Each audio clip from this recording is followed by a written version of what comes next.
Mother Teresa could not beat these charges. And now, if you don't mind, I'm going to go into the icebox and sit for a long time. Thank you very much. Welcome to the Trump Trials Sidebar from the Washington Post. I'm Libby Casey, and I'm coming to you from the arena where Republicans have just held their convention. The past 4 days have all been leading up to tonight, Donald Trump's big speech. We're recording this late Thursday night. We'll probably dip into Friday morning, just moments after Donald Trump has left the stage. I'm here with Rhonda Colvin and James Homan. No two people I'd rather be with in this very long marathon week. So thanks, guys. You know, the balloons have dropped. The speeches are done. The party is wrapping up behind us. And we're going to talk tonight about just how resonant and how noteworthy Trump's speech was. What are the takeaways that we're leaving this convention with? We're also have to acknowledge, of course, that Democrats are having such a tough counter week, right? There is a real question about whether or not Joe Biden's candidacy can continue. He's been sick with COVID. And this week started with the unbelievable news that Donald Trump was shot at a rally in Pennsylvania.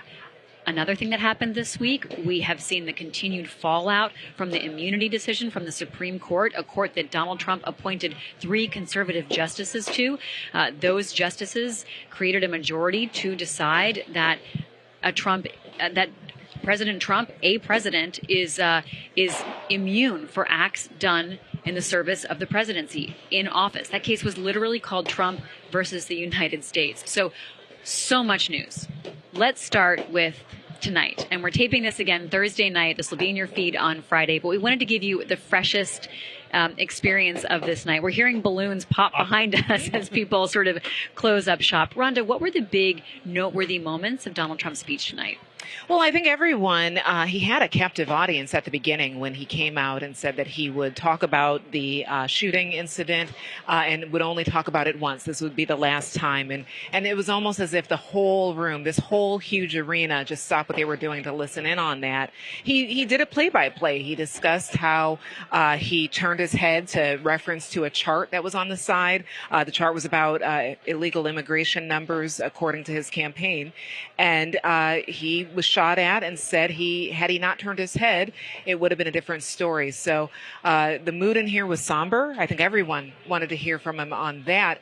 But throughout, he did have the moments of the familiar Trump, and that actually is counter to what we were hearing at the top of this week, that, you know, he had told speakers to bring forward a message of unity, dial back your speeches. I believe some of the speakers did go back and rewrite their remarks.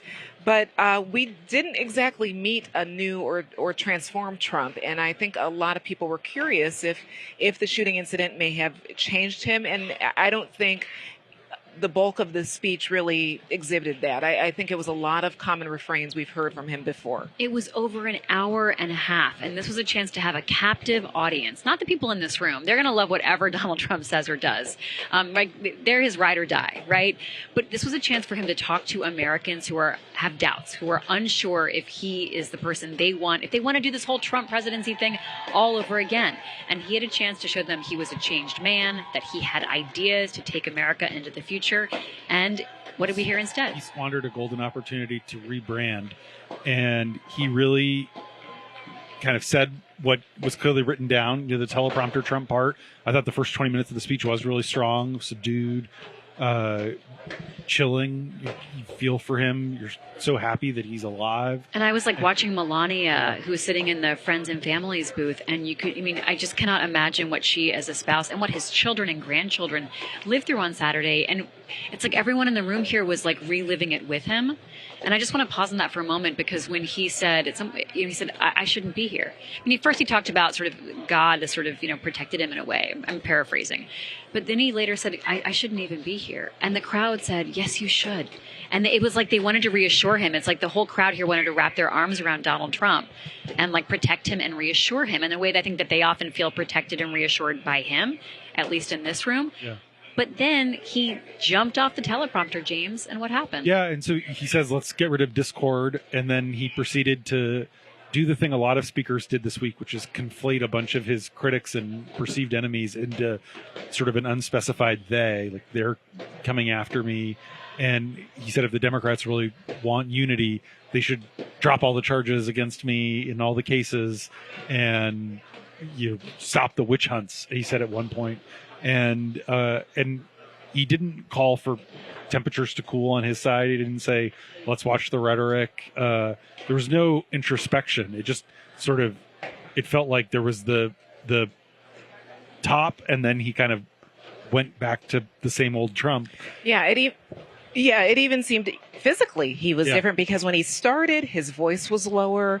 He kind of almost seemed not frail, but just kind of someone who may be thinking about life in sobered, a way. Right? Yeah, like, and that's how it started. But then again, I think he feeds off the energy of the crowd. And all week he's been sitting in the family box behind us and watching the speeches.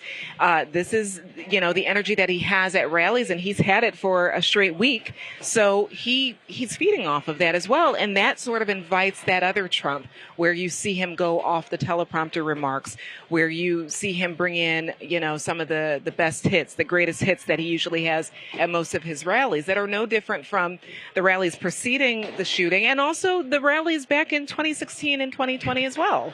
Yeah, some things that we heard tonight, like he references Hannibal Lecter, like the movie character, and like if you haven't, late, I believe the great Lecter. And we've heard that a lot if you listen to Trump's speeches. But if you're new to this scene, you might be like, what is he talking? Like, he's off on a tangent. Like, and so there is that, people talk about like your crazy uncle and your old uncle, and who are these guys, right? Had that feel. And it had the vibe of sort of random.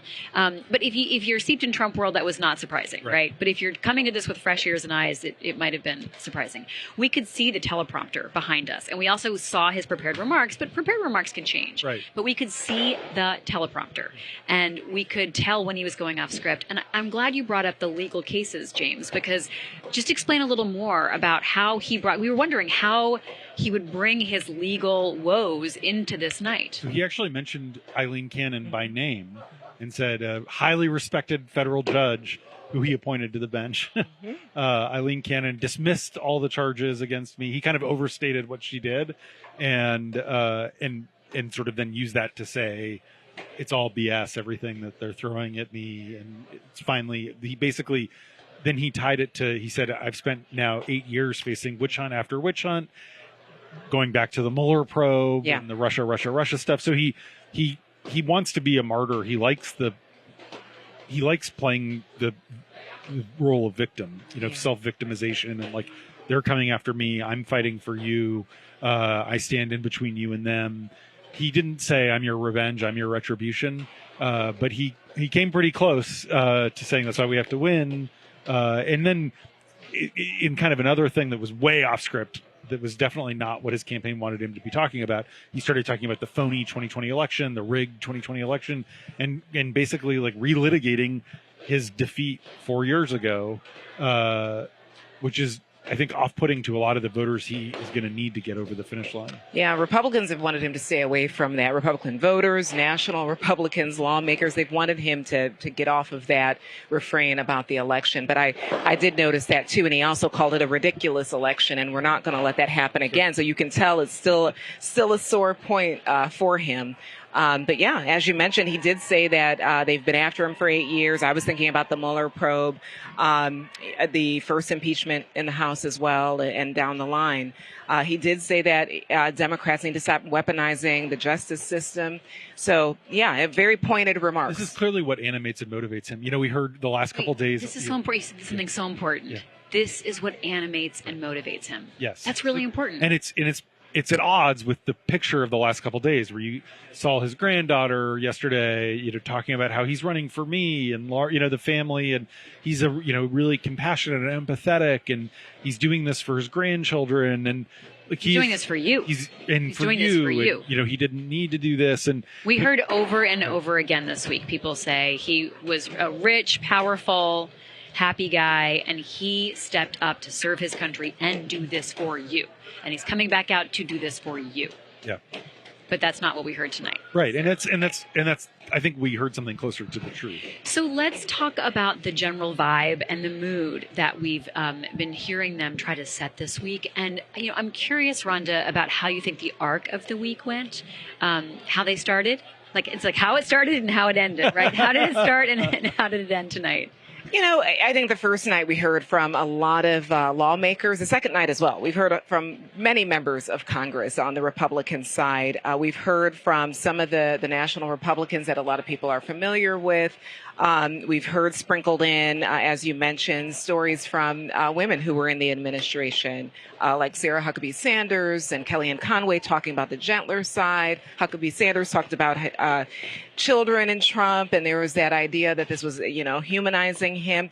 We've actually had, though, if you think about it, even though it maybe felt like it started differently, each day was kind of the same by the end of the night, where it was a mixed bag, where you had the firebrands, you had several firebrands, and then you'd have, someone like Franklin Graham tonight, who, an evangelical leader. Then we, pivot to Kid Rock, and then we go, it was a lot of things back and forth every single night. Some people did stick to the idea or the marching orders to have a softer speech, but some were exactly how they were in 2016 and 2020. You can read a lot, though, in who gets the primetime speaking slots and who gets the big night speaking slots. And tonight was really programmed for Donald Trump.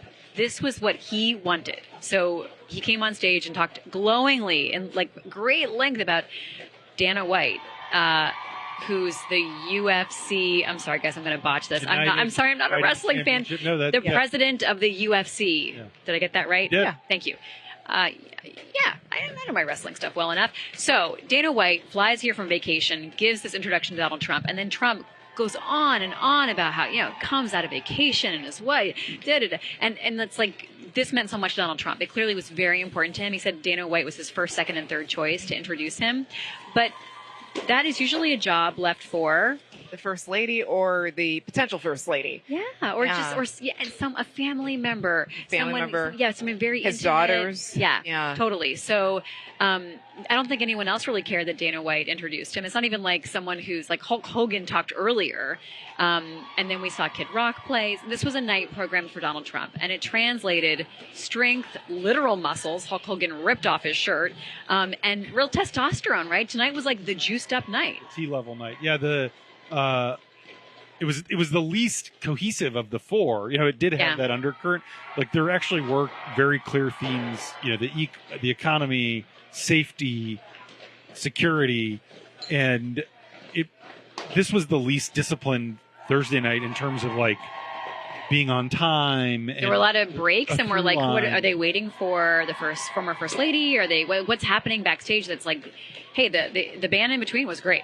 I'm not going to knock the band, but there were a lot of delays to sort of get some things sorted out behind the scenes. And I think it's just because it's about Trump. This is Trump's big night, and this is the convention. I'm sure, honestly, this is what he wanted 8 years ago, I think, and 4 years ago. Exactly, and my He's finally hunch getting it. is right now Trump is ecstatic. I think the speech is going to be sort of panned for missing the moment and missing the mark, but I think Trump is going to feel I nailed it. It was so great. There was so much energy. And it was a great show. Hulk Hogan, so Melania was if there. If you missed it, when Trump came on stage, a golden sign of Trump in lights appeared. It really was high drama, high glitz, high kind of Mar-a-Lago glam, right? Yeah. Trump Tower glam.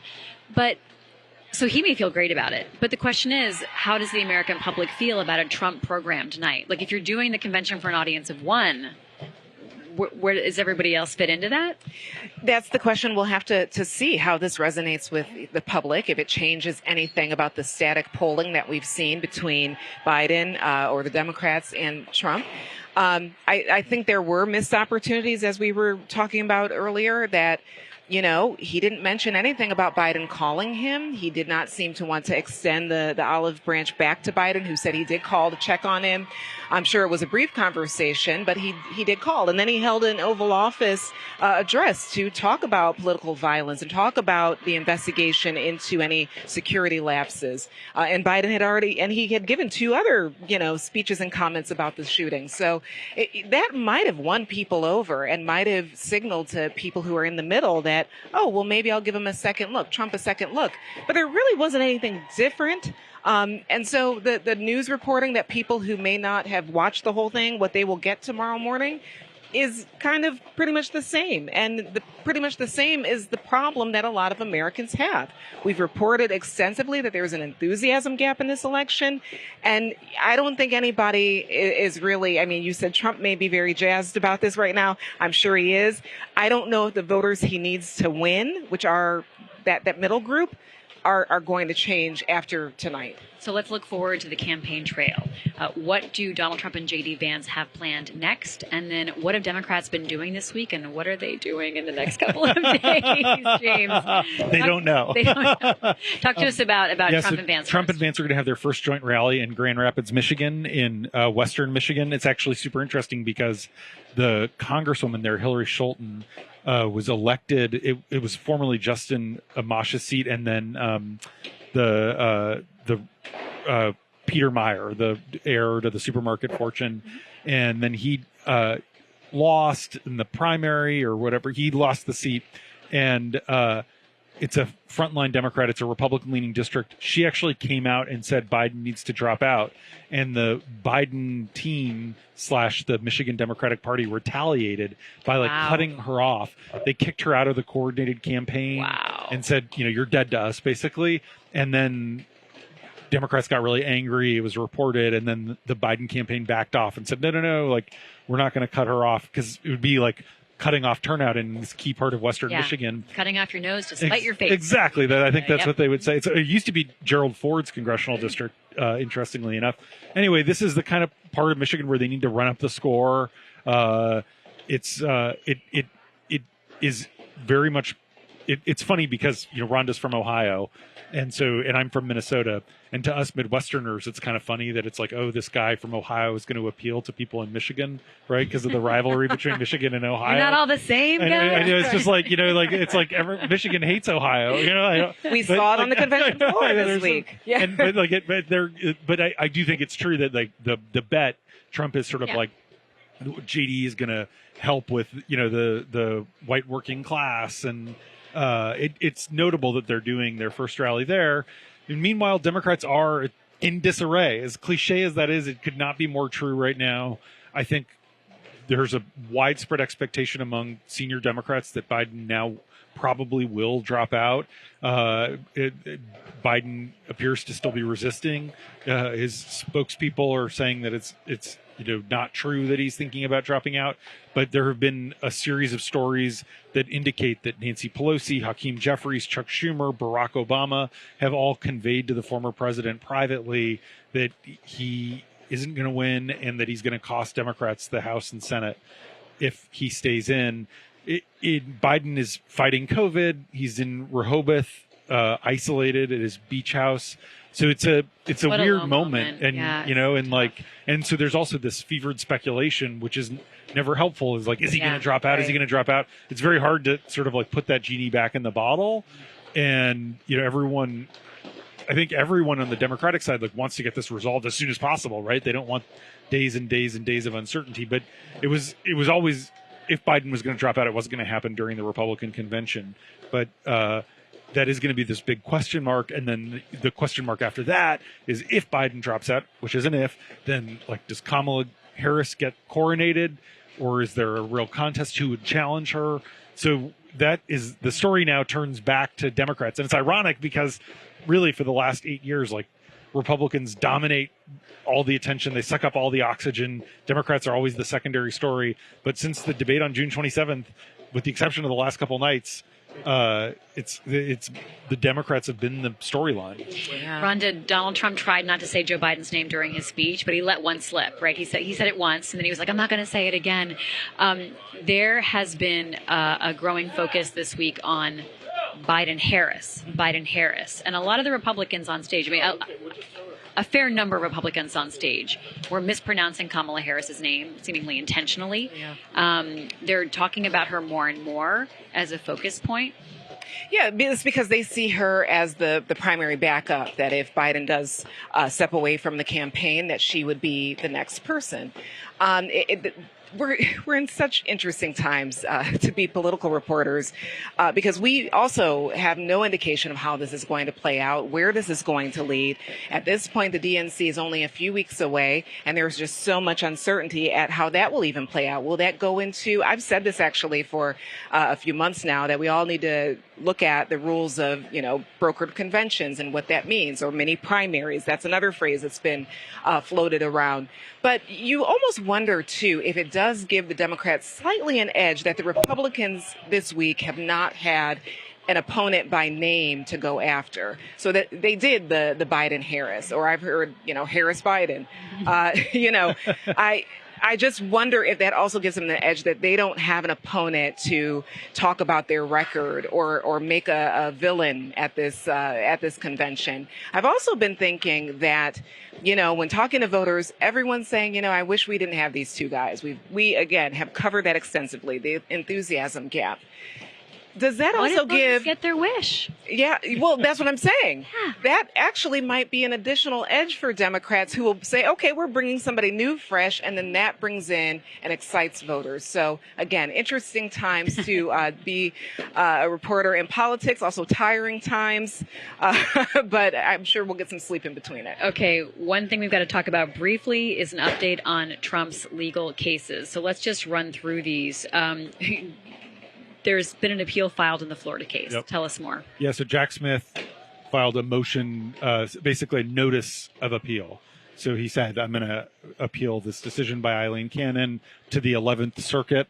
That may not be the final word on the matter. Another interesting wrinkle is that Hunter Biden's lawyers today actually went to the court in Delaware. Yesterday, James. Yesterday now. Yeah, we've now passed midnight.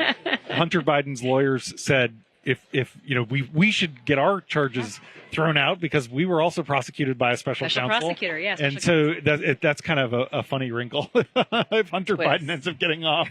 So the Smith will appeal. The 11th Circuit will almost certainly overturn Cannon, but then Trump could appeal that to the Supreme Court. It's just a delay issue. At this point, it's impossible to imagine a actual trial in the classified documents case, which is the strongest of the cases against Trump, happening before the election, honestly, even happening before Inauguration Day. If Trump wins, he will have those charges dropped immediately. We're still waiting for the New York sentencing, and the other cases are basically on ice. We will be talking more about those in upcoming episodes of Sidebar. I do want to point out how many convicted felons were here in attendance. We saw Paul Manafort walking around just a few minutes ago, right as we got ready to go on the air here. We also saw Peter Navarro go right from jail in the morning to the stage of the RNC, of the Republican National Convention, of the RNC's convention, to address the audience and basically proclaim, I took this for you. If they can throw me in jail, if they can go after Donald Trump, they can come for you. Yeah. And that's really a stunning speech at a Republican convention. It was the most chilling of the speeches because he said, they wanted me to flip on Trump and I wouldn't. And it's sort of like, well, what were you going to flip? What were they? Remind us what he was in jail for. He was in jail for contempt of Congress, 2 charges associated with that because the January 6th Select Committee asked him to turn over documents as well as give an interview to their lawyers, and he did not. So he claimed that he was covered under Trump's executive privilege.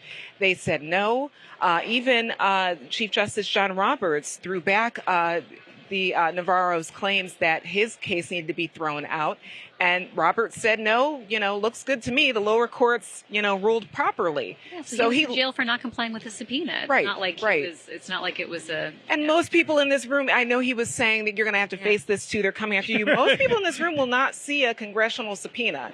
So, I don't know. But that was a very chilling speech. Yeah. One of the chilling, I actually went and reread the transcript after, and one of the lines was they were firing metaphorical bullets and now they're firing literal bullets. Wow. And it's that thing that I just, it's the conflation. It's they, the other.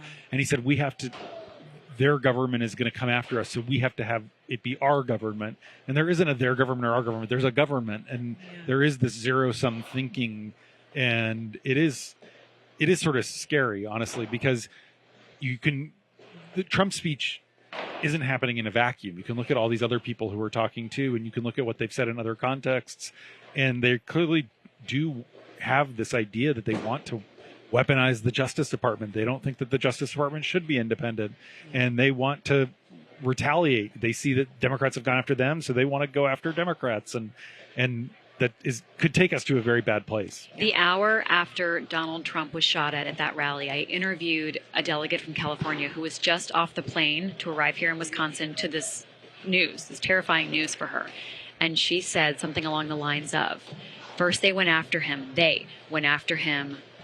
with impeachments, they went after him with criminal cases, they tried to throw him in jail, and now they're shooting at him. And it's that conflation of the they that you're talking about, James. I feel like we're in a popcorn popper because all these balloons are just going off around us and being popped so they can shrink this down and pull out of Milwaukee. One last thing. Say Grand Rapids again for me. Grand Rapids. Okay. You use such a charming Minnesota accent. Yeah. Grand Rapids. I love it. You betcha. I've loved hearing as a Midwesterner, yes, I love hearing the Wisconsin and the Milwaukee accent. Yes. That's been a treat this week. It It was has funny. One of my friends from growing up in Minnesota said Trump will never win Minnesota now because he was praising the Green Bay Packers. The Packers are the big rival of the Minnesota Vikings. It is a male thing. And I was like, Sports, politics, guys, come Right. on. All right, stay with us because coming up next, we're going to hear from our very own Washington Post TikTok stars and our good friends who have a debrief on what they took away from this convention. Stay with us.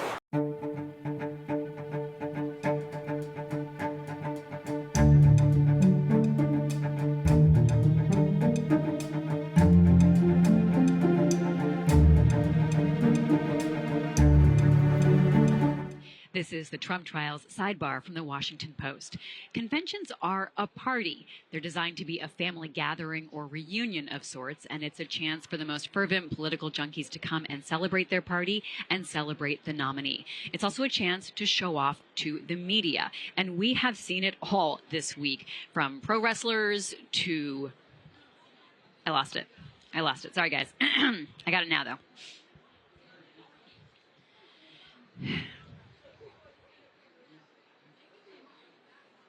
This is the Trump trials sidebar from the Washington Post. Conventions are designed to be a party. They're a family gathering or reunion of sorts, and it's a chance for the most fervent political junkies to come out and support their party and their candidate. It's also a chance to show off for the media, and there is a lot of media here this week, and they have shown us everything from pro wrestlers to posters of Donald Trump's mugshot. Joining us now to talk about the convention are two of our very own, our Washington Post TikTok stars, Dave Jorgensen and Joseph Ferguson. They, alongside with Carmela Boykin, are the Washington Post universe, and you can find the content they create on TikTok, Instagram, and YouTube. So thanks for joining us, guys. Is this your first convention for both of you? This is my first convention, but I know this is not Dave's. No, I've done the DNC back in 2016, and actually there's a lot to talk about there because between this and just covering elections in general, this is the most advanced I've ever seen in terms of social media and video by comparison. Oh, that's interesting. So you guys are like... Some networks here have a footprint that is hundreds of people, literally hundreds of people large, to bring the public this site, like the sound and sights. Mm-hmm. You're two people, each with a camera and a computer. Is that it? And a tripod. We both have our own computer. Didn't make Okay. it. Oh, you didn't say that. Okay, We had it together. Yeah, that'd be cute. But two phones, two computers, two friends, One and brain. Yeah. one brain. And what is the social media presence here like? How are social media influencers covering this convention? Well, it's really interesting because I was talking to someone that I guess I think correctly, the RNC reached out to a lot of independent media creators on TikTok and asked if they wanted to be credentialed. And a lot of them are fully credentialed, like can be on the floor, can do all kinds of things, and they're getting them a lot of access, which is especially interesting if you consider even 4 years ago or 8 years ago, or I don't know, in some cases 2 years ago, where it was almost weird to be walking around with a phone and a ring light and everything like that. But now it's not only widely accepted, it's encouraged. Yeah, I feel like a few years ago I could have found you guys by like the ring light or by your Yeah, and you would have footprint laughed on at us. Now I would never laugh at you. Yeah. But now you're hard to pick out of a crowd because there's so many people here who are journalists or they're not journalists. They're just content creators or social media influencers who are doing the same thing that you are. Yeah, I think it's a recognition of like trying to meet people where they are. And if you know that like those, like the numbers that someone on TikTok or YouTube might get aren't just like random numbers, but they're actual like people behind the screen. They can mobilize, maybe they buy things, maybe they come see these creators in person. And if you can harness some of that audience, and those are the people you want to talk to, it just makes sense to give them full access you would give any network TV. And it sounds like the RNC gets it. They realize that this is where a lot of traffic can come from. Yeah, and I mean the other part of this is, this is a beautiful setup and so important. Thank you. Yes, so I don't want to undermine it with what I'm about to say, which is normally I would carry around one of these Sony FS7s, whatever, and I'd be recording everything and it would go great, but that was a lot more difficult than a phone. And in some ways, what we're doing can reach a lot of people that I was never able to do when I was making, sort of 2-3 minute YouTube clips versus a vertical video on our phone. Does the Democratic National Committee get this as well? Are you getting a sense that the Biden-Harris campaign also understands the power of social media and the power of influencers or journalists on social media? For sure. I think, if you look back even somewhat in 2020, but especially right after that election, the Biden administration was immediately courting a lot of these creators on TikTok, some of which have now turned against them. And we have a lot of reporters of the Post who have written about this, but they were instantly kind of courting them, realizing, we have a lot of influence through these people on TikTok and elsewhere. So you covered the 2016 convention, the Democratic side of things. How are the vibes different? How is the experience different from your perspective, Dave? It's weird because I think it's a little bit more mainstream. Where this is more mainstream. Are we talking about the DNC or the RNC? Did you do both in 2016? I did, yes. But the RNC specifically was, in like just Trump rallies in general, Trump speeches, you go to them when it was still kind of a new thing, were a little bit more fractured and erratic. And you had like people selling the Make America Great Again shirt, but they weren't necessarily associated officially with the RNC or Trump. But now it's all a very mainstream message. They have like every night is the Make America Strong Again. They have the different sort of slogans going within that. It all feels a little bit more collective than it did before. Yeah, Joseph, what are you getting in terms of vibes this week? I think like the two things that really come out to me are like professionalized and energized. Like there's a lot of energy here. I think I was saying this earlier that like it feels like an early election night victory, not so much a victory that Trump got nominated, but like party. Yeah, exactly. It feels like an election night party. And I think professionalized because like while there still are those like wacky zany characters that you can find, the merch is here. The security works. Everything is working like a well-oiled machine, and the people here just happen to have a lot of personality. So like you can really tell this is not the 16 or the 20 campaign. This 2024 campaign is professionalized in a way that I don't think I've seen before. So it's been very like eye-opening to see. James, Rhonda? I'd probably agree with that because you also have to look at those years. 2016, that was experimental for the Trump campaign. They were kind of shocked that they kind of won. We have reporting on that from colleagues who were at that election night party. The Republican Party wasn't exactly behind them at that time. It was kind of a fraught situation, that primary and then the eventual win. So that probably was reflected and felt at that RNC. And then in 2020, of course, we were doing virtual conventions on both ends, and no one knew how to plan that stuff. Remember, the Republicans, it didn't seem that they had as much of a production game as the DNC did. I remember with the DNC, they had that roll call, that virtual roll call where people pre-taped.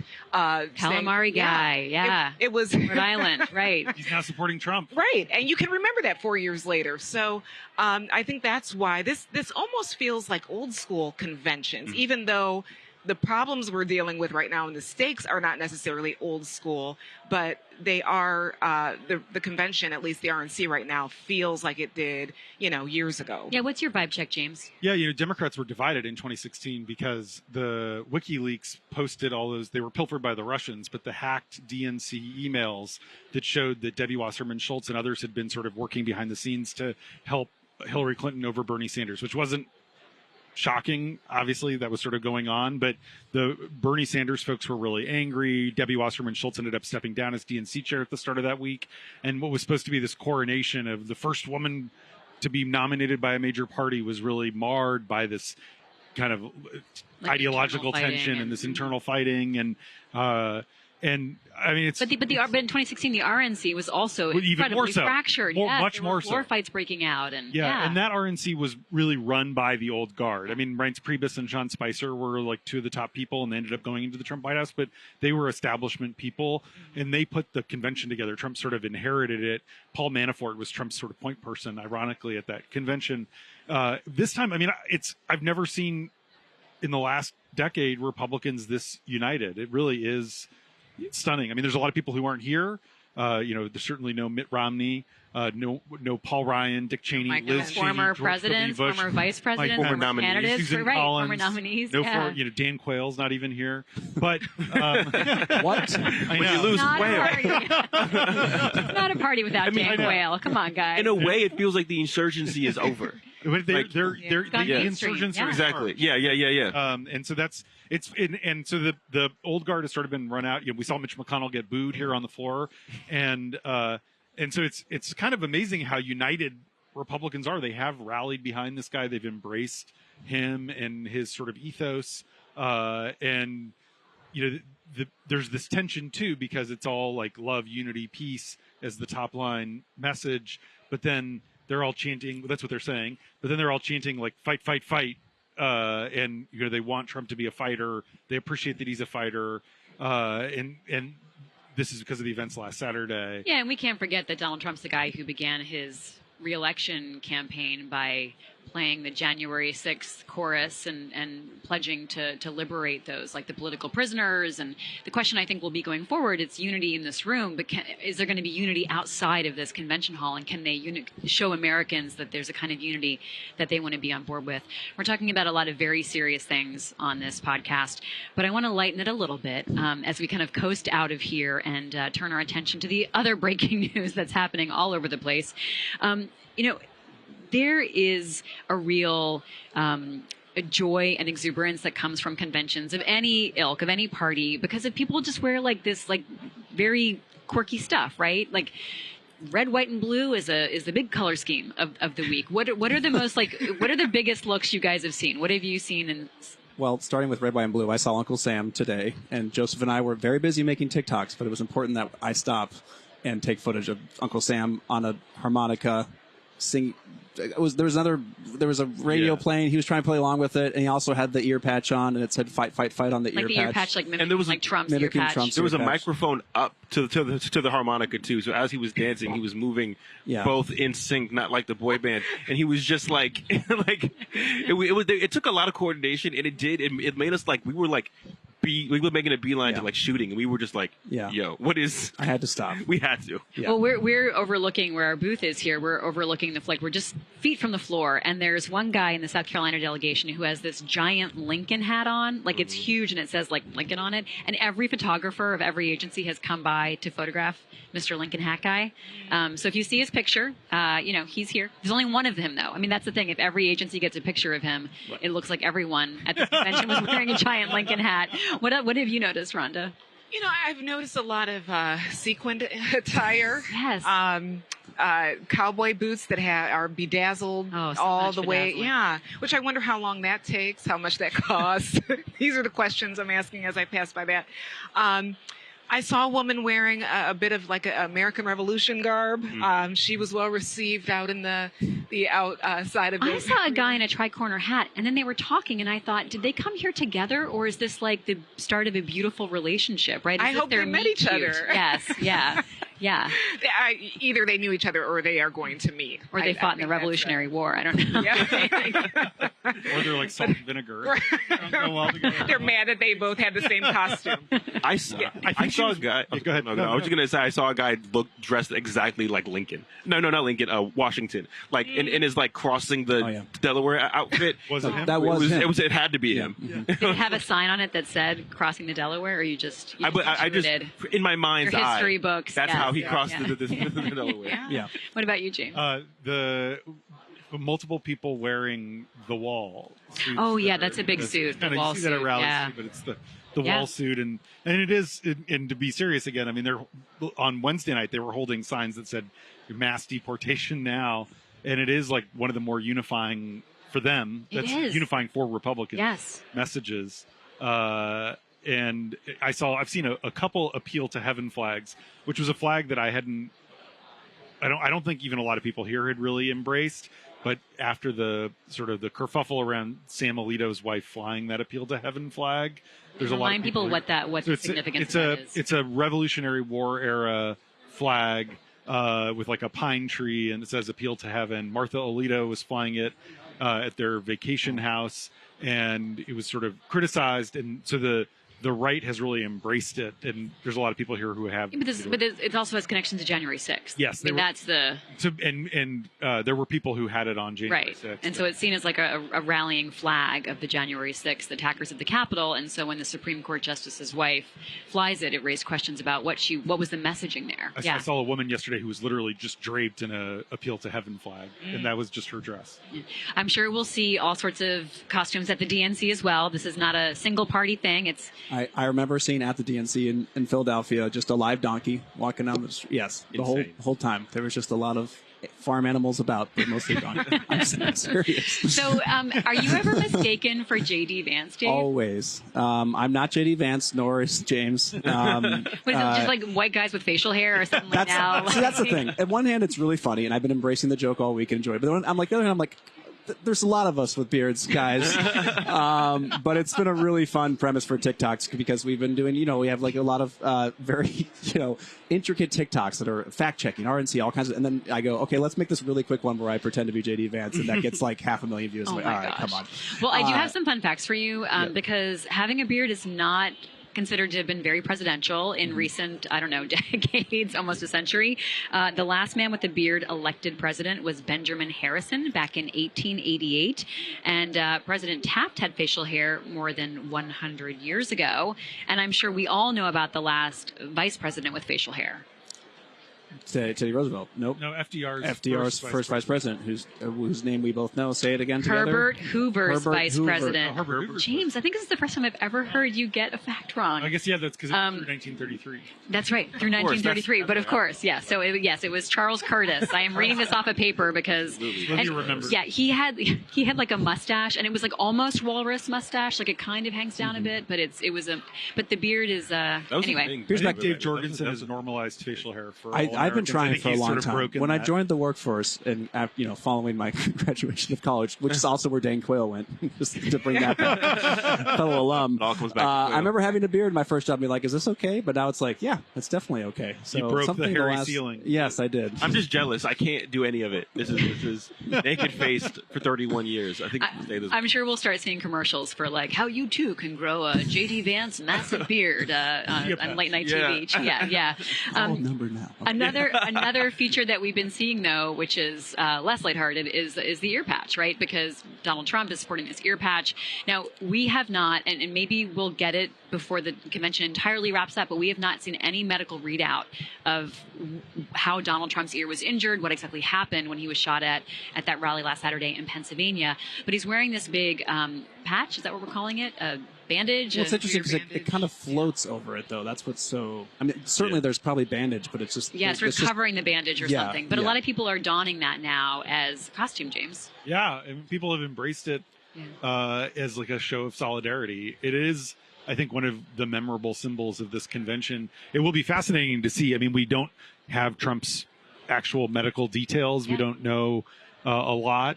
When he stops wearing the bandage, when will it come off, and what will that look like? Something else I want to talk about is the music, because Rhonda and James, the minute J.D. Vance walked off stage last night to the walk-off music, you were like, yes. Of course, because what were they playing and what does it mean? Fleetwood Mac's "Don't Stop Believing."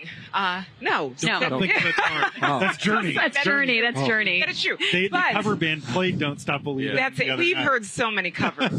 So forgive me, everyone, our audience. This is the last day, and we've heard a lot of Fleetwood Mac fans but don't write to us. Journey fans don't write. And I know that song very well. In fact, I knew it within the first few chords because in '92, that was the Clinton theme song. Bill Clinton's theme song. I mean, there was a whole story and background for why he chose it. But I don't know if they wanted to nod to nostalgia or confuse viewers at home who were wondering. I think they're taking over populism. Maybe I think that's it's it. like I don't it's know. yeah. But I might be misremembering, but it wasn't "Make America Great Again" also has been adapted a few times. Reagan had it. I believe Bill Clinton had That's it as well for a moment. So it's like it's been long enough they don't remember. I wonder if it's one of those things. Well, these two remembered. It could have They been. were like, but it this was is an so interesting like, okay, so historical I reference. was not covering politics in '92. What? But To be clear. yes, I don't want to age myself. However, I do remember watching it, and I remember that song playing all over the place anytime you saw the Clintons. It was really interwoven into their whole campaign. It was an important song, so that was a big deal. I mean, to me, I feel it was a big deal that J.D. Vance chose that, or the Trump campaign chose it. It means something. It means something far deeper than just playing a song that everyone likes. I don't know, but yeah, it stuck out to me. Our colleague Jorge Ribas talked to somebody last night who was like thrilled that Republicans were taking the song, taking Fleetwood Mac over, reclaiming it or claiming it. I don't know. Yeah, if they ever had it to begin with. Rush Limbaugh always started with that Pretender song. That's hey ho, where did you go, Ohio? And the Pretenders was a super liberal group, and it was always deeply ironic that was how Limbaugh kind of just took the song and made it his own. Donald Trump. His walkout song last night was "This Is a Man's World" by James Brown and Pavarotti.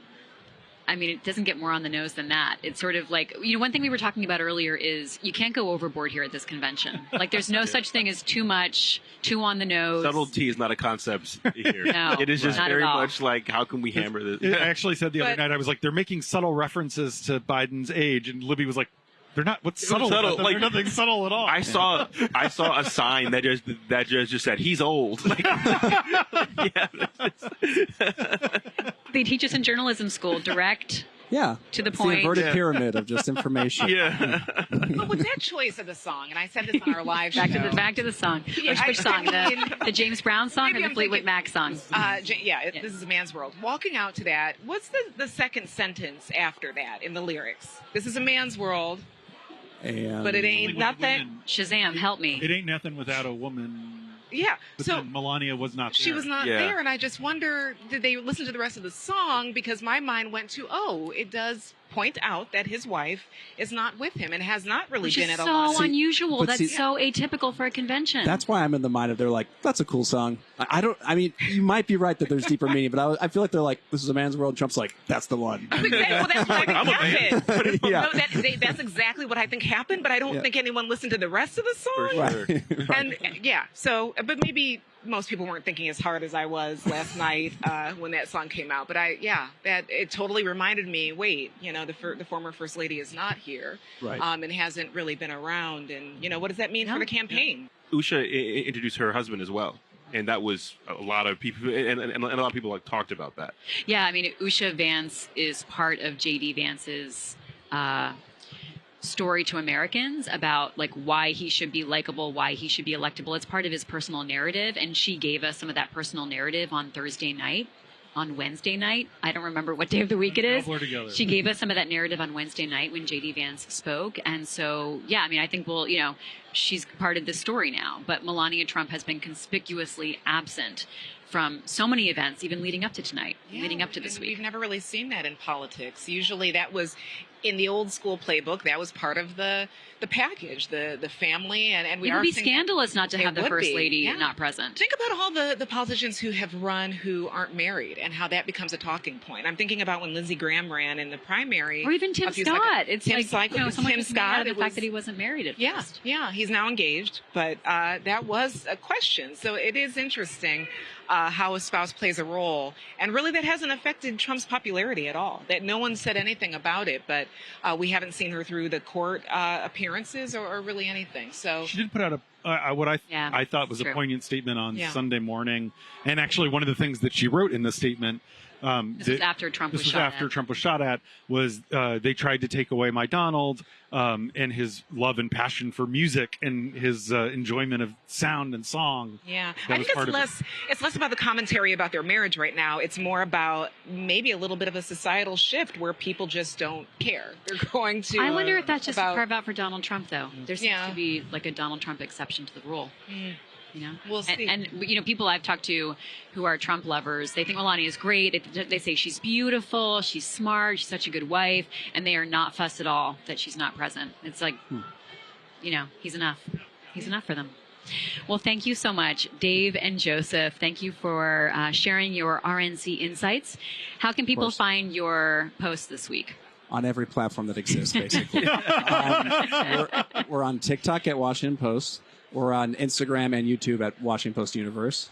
What's your Twitter? At Joseph_Fergie. Sure. Yes. I don't know. I'm like double checking. Like you've tagged Something like me that. before. And I'm at Dave Jorgensen. Yes. Come be part of the Washington Post universe. I should have said X. What's your X? That's, yeah. I'm sorry. Anyway, find us all those platforms, especially TikTok. That's where it all began. All right. Well, thanks everybody. That is all for us tonight for Sidebar from the Washington Post. It has been really a consequential news week. Conventions are always a time when parties try to make news, but the news has eclipsed anything we all could have imagined, ranging from the vice presidential pick to Donald Trump's keynote speech to the news that's happening outside of this building related to Joe Biden's presidential campaign and, of course, the assassination attempt on Donald Trump's life earlier this week.